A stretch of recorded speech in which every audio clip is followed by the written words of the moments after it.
Hey everybody, welcome back to another exciting episode of Coco and Daltz.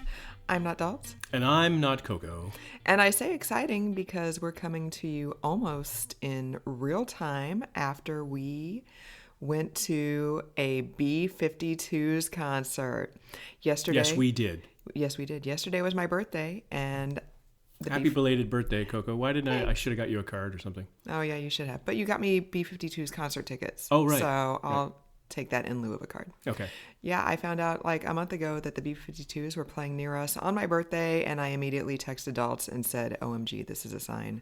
We have to go to this show on my birthday, because the B-52s were my favorite band in the 8th grade when they released Cosmic Thing. I was a huge B-52s fan, so I said, let's do this. So we did this. It was a triple bill. The B-52s were the main act. Berlin and OMD, other 80s nostalgia acts, were the openers. So, Daltz, what'd you think? For people who don't know anything about who these bands are, I will name their biggest hits. Okay, do it. As far as I can recall. Yeah. So B-52s, obviously, Rock Lobster or Love Shack, perhaps. Yeah, Rome. Those are their big hits. For me, it was Rock Lobster because that was such a wild, crazy song back in the 70s and early 80s. Nobody was doing anything like that. So that's who the B-52s are, and not just a tasty alcoholic beverage that you can have at a bar sometime. And they had those on special last night, by the way. They did? Yes. Oh. When I went to get you a water and me a non-water, the lady said, we have other specials as well. I had no idea the B-52 was even a drink, so I would have totally had that if... All right. So off the air, I will tell you a B-52 story. No, okay. And then OMD, otherwise known as Orchestral Maneuvers in the Dark. Is that really what it stands for? Yes. Oh, I didn't know that. They also, so this is a 40-year anniversary tour. So all these bands started 40 years ago, apparently, in some way, shape, or form. OMD, their biggest hits are probably known from the John Hughes movies, but they were an alternative band from the 80s. If You Leave was probably the biggest one from that. If you've ever listened to like the 80s lunch hour on any radio station, you've heard that song. Heavy on the synth. Yeah. And then Berlin, of course, their most famous song is from the Tom Cruise movie Top Gun, Take My Breath Away, it rocketed to number one, written by Giorgio Moroder, not by the band. But they also had a lot of hits in the 80s, most notably the song Sex. which I had never heard until last night when they played it. Which is not subtle. It's about sex, the song. And also No More Words. So actually a very good alternative band from the 80s. I knew of them before their big hit in the movie, and I liked their stuff. They were pretty good. So those are the bands that were at this storied venue. This venue that we went to has a lot of history. It is. It's one of those venues that back in the times was a movie theater. No, actually, we went to see it at the casino. I was gonna say, what? Where are we going with this story? I don't really know where we're going with this. And I'm such a good guy to Coco that I'm a good podcast partner that I spared no expense, and we had the seats that were third from the very last row. They were still good seats, though. There's not a bad seat in that theater. I was happy. Well, I noticed the lighting gizmos the lights got in the way. Did get in the way of the screen behind the stage a little bit, but I wasn't really too upset about that. But the sound was really good. Yeah, the sound was great. Which, if you're there for a concert, it probably should be about the sound, and the sound was really good. So Berlin was the first act. Opening act, They only played 7 songs. I knew 3 of them. I knew No More Words and Take My Breath Away, and then I also knew the very last song they played, which was a cover of Highway to Hell. So, which was unforeseen. Yeah, totally. And unforeseen. It was great. Yeah, it was great. Terry Nunn, who's the lead singer, she still has her pipes. Yeah, she sounded fantastic, and she was energetic. She was really engaged with the audience. Yeah. She seemed super stoked to be there. I was really impressed with that. So it was a 35-minute set, like you said, not very long. Quick in and out. And she... Speaking of sex. She was, 35 minutes, I don't know. She was very engaging with the crowd. And when it came time to play Take My Breath Away, which you knew it was coming, it was done very well, I thought. So she sang it a cappella, the first set of lyrics, and then went out into the crowd and sang it, and the band jammed in and everything. That was really well done. Like, I was thinking, okay, how cheesy is this going to be? You're playing a song from Top Gun, the soundtrack that you didn't write, and you're playing it up, and you're at the casino. How awful is this going to be? But actually, it was really good. She did it in I'm not going to say classy, but it was a very appropriate way for that song, I thought. What did you think of Berlin? You liked them? That was the first time you'd seen them live. Yeah, that's the first time I'd seen them live. Like I said, I was more familiar with their discography than OMD. Oh yeah. But yeah, I thought it was good. It was exactly what you would want for an opening act. Like, not on stage super long. You weren't just like, oh my God, get these people off. I can't wait for the B-52s. But even though their set was short, it was still rocking. It was powerful. Yeah, it was very powerful. They did a good job, so I enjoyed it. And I thought it took some guts to play. So you have such a short set. You get 7 songs, 35 minutes, and they played a cover for their last song. I thought that took some guts because the record companies probably play your newest song or play something that we can sell. Mm-hmm. And they were like, nah, we're just going to play Highway to Hell. And she introduced it. The way she introduced it, I thought was really interesting too. She said, I am now going to play my favorite religious song. Right, exactly. and I was like, oh, I didn't know they were born again. And then the guitar riff came on.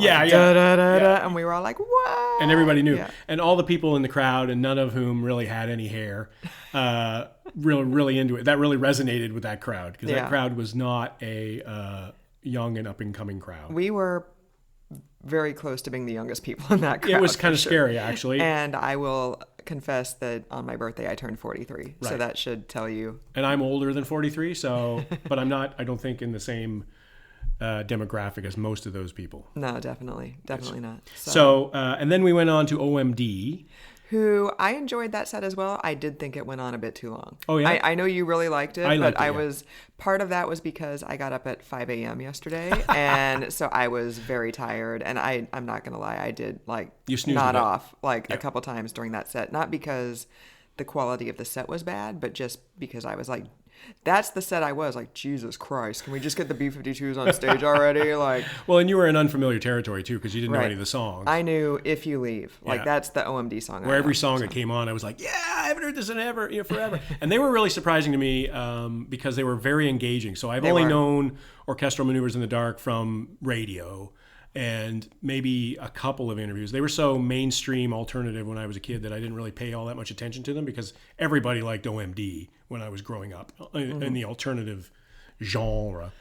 You're so sexy when you speak French. Mais oui.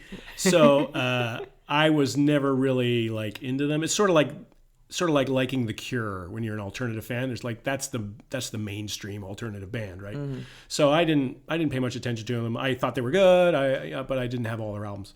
And then I now will look into them again, because I was really impressed with them. I was really impressed with the lead singer, and I was really impressed with the keyboard guy. So those are the 2 original guys, and they were really engaging. And so people might know Enola Gay, If You Leave, which we said, Electricity, which was made in 1976, they said. Which did not remotely sound like it was from 76. It sounded straight out of the 80s, like synth-heavy new wave. Yeah. I was shocked when he said 76. It was made in the same year you were made. I know. And it was also very... so just to put it in context, 1976 was disco and Barry Manilow and fluffy business, and then we had punk later on. So... we were sort of going into punk from 76 on. So this was a very interesting, almost like Kraftwerk. Yeah, they're very heavy on the synth. And what I thought was very impressive, no guitar. So they had the lead guy came out, which I probably should have his name, but I don't. He was really good. And he came out for the first 3 songs and played rhythm guitar. And then he got rid of the rhythm guitar and then did crazy Jim Carrey banana dances. Right, white dad dancing. It was amazingly crazy, but it worked somehow. And so he had the whole stage to himself pretty much, because they had 2 platforms. They had 2 platforms. They had 2 sets of keyboards, and then they had a drummer, and that was it. And that's gutsy, and it was really good. The crowd, I think of everybody, I think the crowd got into that the most. Yeah, definitely. I think there were a lot of OMD fans there, and I also think there were a lot of B-52 fans there who were not expecting OMD to be so good. And so that was a really that was top notch. That was what I got the most out of. I really liked Berlin. Their set was short, or else I probably would have liked it even more. But I liked Terry Nunn was very engaging. Lead singer guy for OMD, and Paul Humphreys, who was the other guy in the keyboards. They were great. Their melodies were bang on. Their voices didn't seem to be decrepit. As when you get older, your voice changes and all that sort of stuff. They were, I don't know what they've been drinking. Maybe all that tea in England has been looking after their throats all these years. I think they drink some stronger stuff in England, just based on my time that I lived there. But that's just me. What'd you think? I liked it. They were very energetic. I knew one of their songs, but I liked all the other songs. Yeah.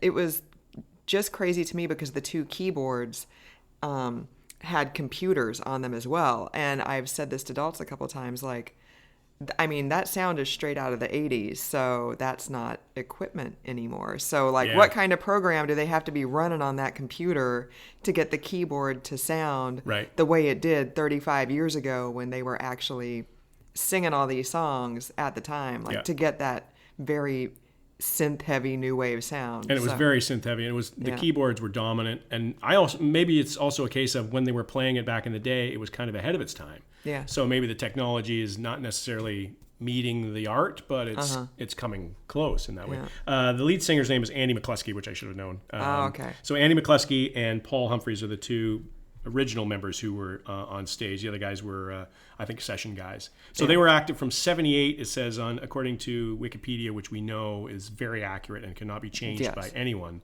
unless you have a degree in music.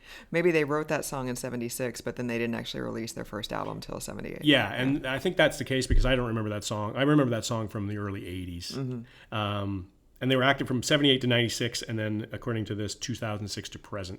So I wonder what their music today sounds like. If they released an album in the past, 10 years, is it still keyboard heavy, or are they... Is it still poppy? Well, they didn't play any songs other than from... the 80s. The 78 to 96 period, so I have a feeling there's not a lot out there that's catchy. But man, oh man, if you talk about nostalgia, that...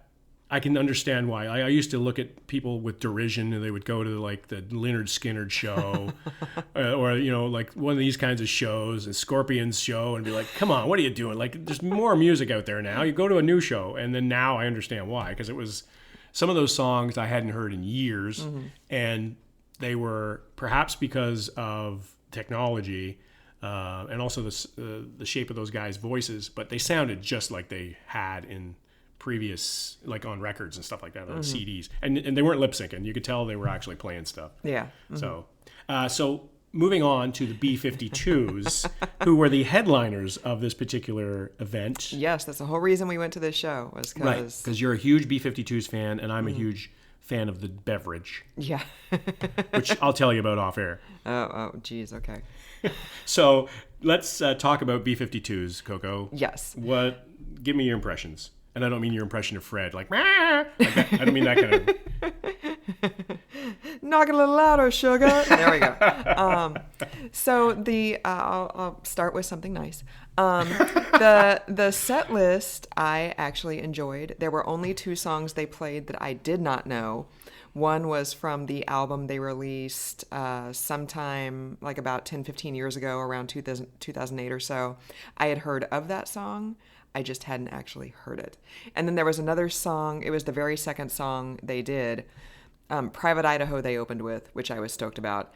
And then So which came first, the movie or the song? The song. The song did? Yeah. Okay. The song was, about 10 years before the movie, I think? 5 or 10 years. Gus Van Sant movie, I believe. Yeah, with River Phoenix and... Keanu Reeves? I believe it was Keanu. Yeah, wow. We're going way back today. Look at that. People are nodding off right now. So the second song after Private Idaho, I don't know the name of it. It sounded like it was about the fall of the Berlin Wall. Yeah. But then everything else they did their hits. They did Rock Lobster. Yeah. They did Planet Claire. They did Love Shack and Rome and Channel Z and Deadbeat Club and Give Me Back My Man and Private Idaho. And they didn't do anything off of the Good Stuff album, which came out in 92, I believe, which I was kind of bummed about. But, but yeah, they did, all their big hits from the 80s, Whammy Kiss.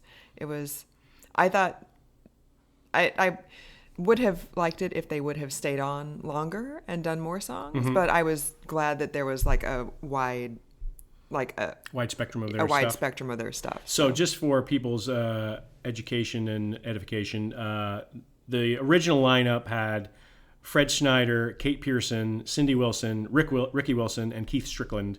And Ricky Wilson died of AIDS in 1985, and Keith Strickland's no longer touring with the band. I think he's still considered a member of the band. He just doesn't want to tour. Doesn't want to tour. So it was Fred, Kate, and Cindy. Yeah. And then a backup band. A backup band. The drummer was amazing. The drummer was great. The drummer was fantastic. He was super high energy the whole time. Yeah, and the guitarist was great too. Like that's tough to fill in for. So you're playing the riff from Rock Lobster. That's some big shoes to fill, right? And he was seamless, and he seemed like he was having a good time. So. And I would like to say also, I don't know why I was not expecting a gigantic Rock Lobster to come out onto the stage and dance around during a Rock Lobster, but I should have expected that. Because Casino. Casino, that's right. Yeah, so it's all about the cheesy, classy art. I got a picture of the Rock Lobster on stage, so maybe we can figure out how to attach that to our podcast art. And yes, we should do that. So that's the nice stuff I have to say. What about you? What nice stuff do you have to say? Okay, or do you just have any nice stuff at all, and you just want to get right into the? The nice stuff, I thought that Kate was fantastic. She had a lot of energy, and she's the oldest. Her voice was bang on. Yeah. She hit the notes. Like, if you haven't seen B-52s, haven't heard their songs, there's a lot of almost operatic range with the two women singers in it. So that's Kate and Cindy. And just amazing vocal range, like just unbelievable talents. And Kate was bang on. She hit her own notes, like I said. She had a lot of energy. She was trying to engage with the audience, talk to them. She was walking around the stage. Yeah, She wasn't just standing in her spot. Yeah, she was dancing around a little bit. Yeah, and she was great. And there was a couple of instances where Fred disappeared. We're not sure where he went to, off the stage for a couple of songs at least. And Kate was the dominant of the two. I thought Kate and Cindy. So yeah, those are my positive thoughts. The drummer was fantastic. We already mentioned him, but the drummer and the rhythm section, the drummer and the bass guitars were really good, I thought, and the guitarist. And the keyboard guy, he seemed fine, but I didn't really get to know him very well. So, he had a nice hat on. He had a pork pie hat on. So, so speaking of Kate having some energy, yeah. So Fred and Cindy kind of didn't. They seemed like they were of their age. I want to preface this by saying that I have never seen the B-52s live before, so I don't have any other performances of theirs to judge this against. And I also want to mention that Fred and Cindy are both in their 60s, so they've been doing this a long time. If I were up on a stage 25 years from now, I might not be dancing around either. So they've been doing this for 40 years. You can imagine being the B-52s for 40 years. Right, exactly. Yeah, Cindy just kind of seemed out of it. Like she was just kind of standing in her spot, playing her bongos and singing. Her voice has not held up as well as Kate's voice or Terry Nunn's voice. Like there was a lot of pitchiness, as Randy Jackson would have said on American Idol. Did you catch that one spot? I know we were talking off the air about this, but I don't know if we talked about this, is that there was one spot where Cindy sang Channel Z, and it was not the song they were singing. She sang the chorus to Channel Z, and it was a different song. Oh, I didn't. And it was hear that. Right at the end of the song. At the end of the song. I did not hear that. And because the camera was on her, and she looked, and then she smiled, and then the song ended. And so there were some set list issues. Because apparently that happened, and then the fourth song in, Fred was all like, "Now we're gonna play a power ballad," and then apparently the band was like, "What are you talking about? Now we're gonna play Channel Z." Yeah, and Fred got his face right down on the stage next to the sheet with the set list, and he was like, "Oh no, we're not." And then they went into Channel Z or whatever it was. I think that, why I was thinking about that afterwards. I think the reason is the Power Ballad was the last song before he bailed to go backstage. So I think he was like, okay, one more song and I get to go and lie down on a couch in the green room. And he did seriously, they only did 3 or 4 songs, and then he just he walked off stage for 3 or 4 songs, and I was like, are you having some health issues that haven't been publicized? Yeah. Because you weren't doing, like, the OMD guy was like doing freaking jumping jacks on stage, and Fred was He was like, dancing like the guy from James. You ever seen the guy from James dance? Like his arms are all over the place and twisting like pipe cleaners and stuff like that. right, like he was kind of swaying a little bit, but he wasn't doing anything high impact. But again, he's like 68 years old. Right. So the fact that he was on stage at like 11 o'clock at night, Well, maybe he had to go have his nap, or he might have, or maybe some he had Neocitrin or something like that. maybe he had to take a leak. I don't know. Maybe, Right, or warm milk. Right, exactly. So that was what the OMD set was in terms of energy. That's what I thought the B-52s were going to be. I just thought there was going to be more engaging with the audience, like more dance. Without having seen them before, but just experience their videos and listening to their music, you would think that they would be higher energy. I agree. Yeah, totally. So, but then again, they're in their 60s and 70s, so I don't know. But I'm glad that maybe they're not going to tour again, because maybe they're just like, I can't do this anymore, and this is going to be their farewell tour. Yeah. So I'm glad that we saw them. Like I was disappointed, and I hate to say that, because like I don't want, like, I'm glad that we went. I'm glad I got the experience. Like 13-year-old me, like, was such a huge fan, and I was like completely stoked. And I don't want you especially to be like, well, I got her this birthday gift that she freaking hates. Well, like next year I'm gonna get her a half-eaten cupcake, and be like, here you go. I can't make you happy. Like I did last year. Right. So I don't want people to think that I am unappreciative, but it's just like maybe the idea of what it was going to be in my head was just. Well, this is the podcast. It has nothing to do with appreciation, Coco. This is an evaluation of the art. That's true. So it's completely neutral. I had read some reviews about the show, because this is obviously a touring entity with 3 bands. It's a triple header, and they've been going around the country. And I read quite a few things about it, and the reviews that I read were reflected in the performances. So Berlin and OMD, everybody's like, this is great, I love them. And then they were like, B-52s, well, Fred disappeared, and we don't know what happened, and they weren't very sharp. And so I had gone into the show with that in my head, and didn't want to say anything to you, because I obviously didn't want to prejudice the jury, one thing, and I also didn't want to be like, oh yeah, we're going in for your birthday. I'm going to take you to this crap show. So I didn't say anything to you, but I wanted it, and I also wanted to play it out too, because whenever somebody reviews something, same with the case with us. I mean, it depends on your taste, and it depends on what mood you're in, and it also, if you haven't eaten and you're hangry, for example, which never happens to me, and also maybe you just get somebody on a bad night, right? Right. They're entitled to be, have good nights and bad nights, right? Exactly. Like it can't happens. Be on all the time. I mean, especially for 40 years, right? And especially because this is not the first stop on their tour, where they're just like, yeah, let's do this. Like they've been on tour for a while, so they're probably like coming out of Pennsylvania and going into New Hampshire, like it's like, good night, Connecticut. Like where are we again? I loved how the Berlin lady was just like, so I really don't have any stories about coming to Connecticut, so we're gonna make memories tonight. Like I thought that was a really good way of doing that. She was like, where are you from? Are you from Hartford? And everybody's like, no. Are you from Boston? I don't know what the other one she said. And then, how about everywhere else? And like, we're from. Are you from? You're not from here, are you? Like where the casino is. Right. It was. I will also say that this is just not completely related to the performance whatsoever. But I felt bad for Cindy, because she was wearing this like shiny dinosaur onesie. And the costume designer did her dirty, because there was a lot of bunching and gathering in the downstairs trouser area.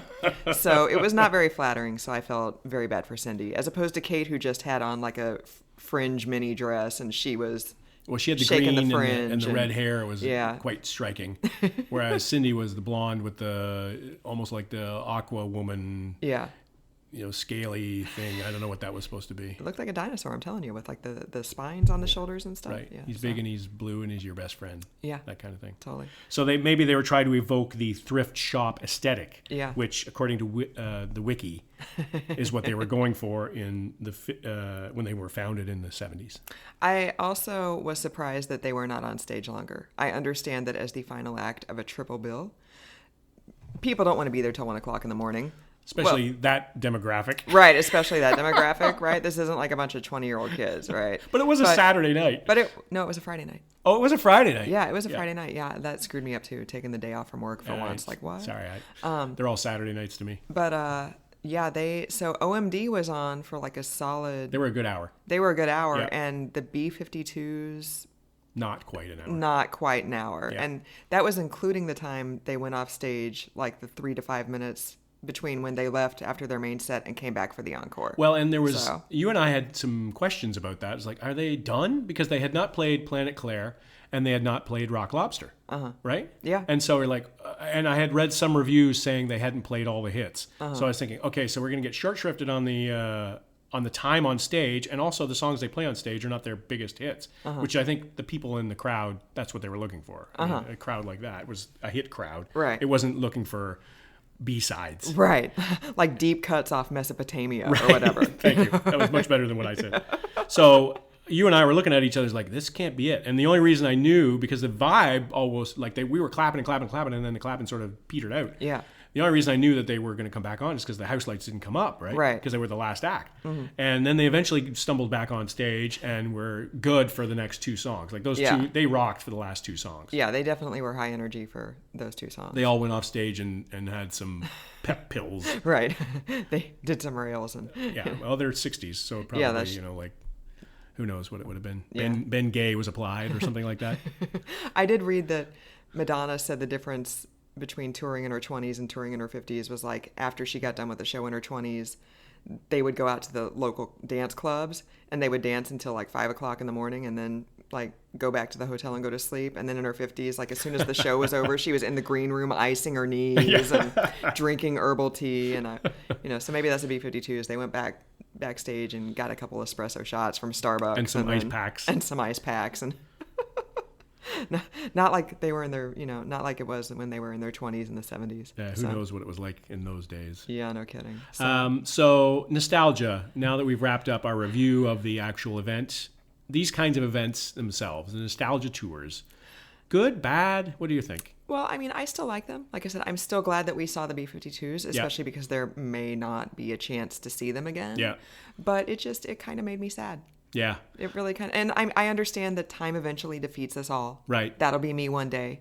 But I was kind of sad. I am of the similar ilk, similar attitude as I went to see the Psychedelic Furs years ago in St. Louis, years after they were big. So this was in the 2000s. And I remember Richard Butler's voice was awful. And I came away thinking, that's just too bad. Yeah. That was my impression coming away from that show. And I think there were other people coming away from that show that we saw as well, because I noticed a lot of people leaving. Yeah, I was prematurely leaving after 2 or 3 songs. Yeah, I was really surprised by that. And I kind of looked at you and I was like, what the heck? And you were like, oh, they're probably just moving closer. But then like, but that was because I didn't want you to like, I was like, I would leave. Like a few rows down from us, there was a lady who danced. She was on her feet and dancing all through Berlin and all through OMD, and she didn't even make it to the end of like the main set for the B-52s. Like probably like 2 or 3 songs before the end. Yeah. Like she and her row cleared out. Yeah. And And I was disappointed further as we were standing in this row, and we stood for most of the, I'd say 3/4 of the last set. Mm-hmm. And there was nobody behind us eventually. And then also I noticed about halfway through the B-52 set that there was nobody standing beside the people standing beside us to the right. Oh. For the whole row. So why were we all hemmed in like that? Like I felt like telling the guys, move down. Right. Just move down. Right. Yeah. So we can all spread out. But they were like, I don't know, they're law following. Law abiding. Law abiding is like, we bought these tickets, we're going to stay in these seats. So yeah, nostalgia, you're not a big fan. I mean, in general, this show, you're glad you saw it. Yeah. But. Well, I, like 13 years ago, I saw the Stones. And I mean, talk about nostalgia. They're freaking ancient. Right. And they were, I mean, Mick Jagger was still strutting around the stage. And, I mean, he's going till he dies. Keith Richards was still half lit. Yeah. Keith was still like leaning up against like a post, to stay upright with a cigarette hanging out of his mouth. So, barely alive somehow. Right. So, I understand based on ages, they're not going to be doing jumping jacks and flying around with harnesses and stuff. But it's all nostalgia, especially with the Stones. Like you and I have had this conversation. When was the last time they had relevant music? Yeah, true. And the same thing, you could say objectively, the same thing with those bands we saw last night. They haven't been relevant in a long time. Right. We associate them with our youth, so therefore they're valuable to us. But, I don't think my girls are going to be like, oh, Daddy, how was the OMD concert? Like, right, exactly. They don't even know who that is. I mean, right. Have they even heard If You Leave? No, probably not. Probably not. Yeah, and maybe Rock Lobster because it's kind of a goofy song and it's been on kids. I think Melanie knows Love Shack. Yeah. I think she does know Love Shack because everybody knows Love Shack. Right. But. So there's some songs that are good that way, that are across generations, but still that doesn't. And the way that music is consumed is different these days too, right? Like, so my youngest daughter has come home and said, Daddy, I really like that song Africa by Toto. I was like, whoa. And my daughter she's 13 years old, so there's no way that that's anywhere relevant to her contextual upbringing. And it's not like I'm playing lots of Toto around the house. Did you ever have a Toto tape back in the day? I didn't have a Toto tape, but I actually was thinking about it because Toto also had a song called 99 that came out around the same time that Wayne Gretzky started to be a thing in his young days. And I remember listening to a radio station in Toronto, and they played it, and they said, and just so you know, we talked to the members of the band of Toto, and they said it has nothing to do with Wayne Gretzky. It's like, that's only a question that a Canadian radio station would ask an American band. Right. Is that song about Wayne Gretzky? And they're like, who's Wayne Gretzky? And they're like, what? What are you talking about? So, nostalgia, like, we're going to keep consuming it, but... Well, and it's also relevant. It's contextually relevant to... Like, my nostalgia is not the same as your nostalgia. Right. It's not the same as the girls' nostalgia when they're growing up. Like, the Rolling Stones, I would never go see them, but they're nostalgic to you because it represents a certain... Because you were listening, not because you're older than me, because you're not, but you were listening to that stuff growing up, whereas I tried to ignore that stuff growing up because just the way I was built, right? So it's all... And we didn't exactly, not to go into it in detail because it was a birthday present, but it wasn't exactly cheap. So nostalgia is... But now we can write it off because we're podcasting about it. Because we talked about it just now. Yeah, but, fist bump. Yeah, of course. But there's a lot of that going around. So you got tours by Howard Jones coming out. And you got Adam Ant is playing tonight at the casino. So. And U2 is charging like $500 for cheap seats when Right, they go on tour. right. And U2 Bono doesn't have a voice anymore. Like Bono Right. like blew and his voice they are out. nothing but a nostalgia act at this point. I was the biggest U2 fan when they were relevant, but they're not anymore. And the next album that comes out will be sort of like an asterisk in their collection, in their oeuvre. You know what's going to make us feel a little bit better? What's that? Cake. Yes. So on that note, we're going to wrap this podcast up so we can go have some birthday cake. This special birthday edition of the podcast that ended on a sad note, but that's okay because we have cake. No, cake is a good high note. Cake is a high note. I might actually put another candle in it for you. Oh, yay. And light it up. Awesome. Day after your birthday. It's all good. Every day is a celebration with you, baby. If only you could see her face when she says that. So for another edition of the podcast, I'm not Dolls. And I'm not Coco.